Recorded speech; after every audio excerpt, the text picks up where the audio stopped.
Dans un vieux carton, j'ai retrouvé la raquette de ping-pong de quand j'étais petit. Dedans, il y a aussi la carte de club. Ah, c'est drôle! Je sais pas pourquoi, dès que je montre cette photo à des gens, ils ont toujours la même réaction. Enfin, c'est bizarre parce que quand j'étais petit, on ne faisait pas ça, quoi. Enfin, il est où ton gosse? Bah putain, la sale gueule! Du coup, ça m'a donné envie de réessayer dans un club de ping-pong. Alors j'ai essayé.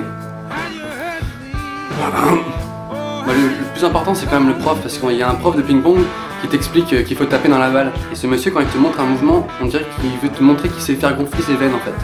Alors évidemment, la raquette, on la tient de manière à bander le muscle. T'apprends aussi que sur une raquette, il y a un côté noir et un côté rouge. Enfin, ce que je veux dire, c'est que t'as pas le droit d'avoir un côté noir et un côté noir. Alors je demande pourquoi et le monsieur explique qu'on peut faire des stratégies. Là, je me suis rendu compte que les joueurs de ping-pong, c'est toujours un peu les mêmes. Bon, bien sûr, il y a un chinois. Il y a un mec qui joue avec le poignet complètement cassé, tu vois.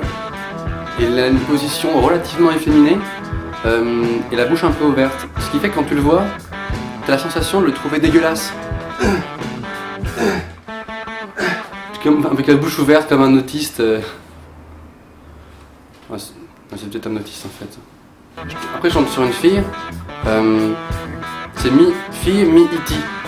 Elle joue de manière très stoïque contre la table avec juste la main qui bouge et le corps totalement fixe. Elle gagne toujours ses matchs parce que elle est tellement bizarre. Alors évidemment, j'ai perdu contre une fille. J'ai pas peur de perdre, mais ce qui me motive, hein, ce qui me fait battre le cœur, ce qui me donne mon énergie, c'est avant tout mes gosses. Donc t'as le monsieur qui a, on dirait qu'il a une grave maladie et qui joue au ping-pong pour s'en sortir, pour essayer d'oublier. Enfin, c'est bizarre parce qu'il parle assez fort et ensuite il te regarde comme si tu devais répondre un truc. Faut-il les balles?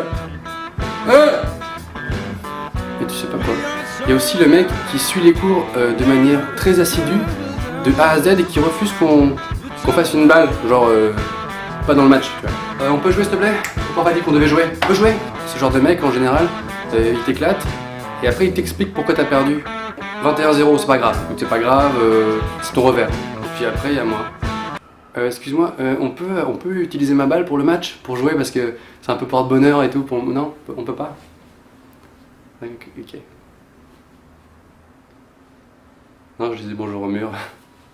Oui, alors le ping-pong, c'est pas un sport, je veux dire. Moi, c'est ce que je disais avant. Puis après, je suis donc rentré chez moi. Aidez-moi, à l'aide!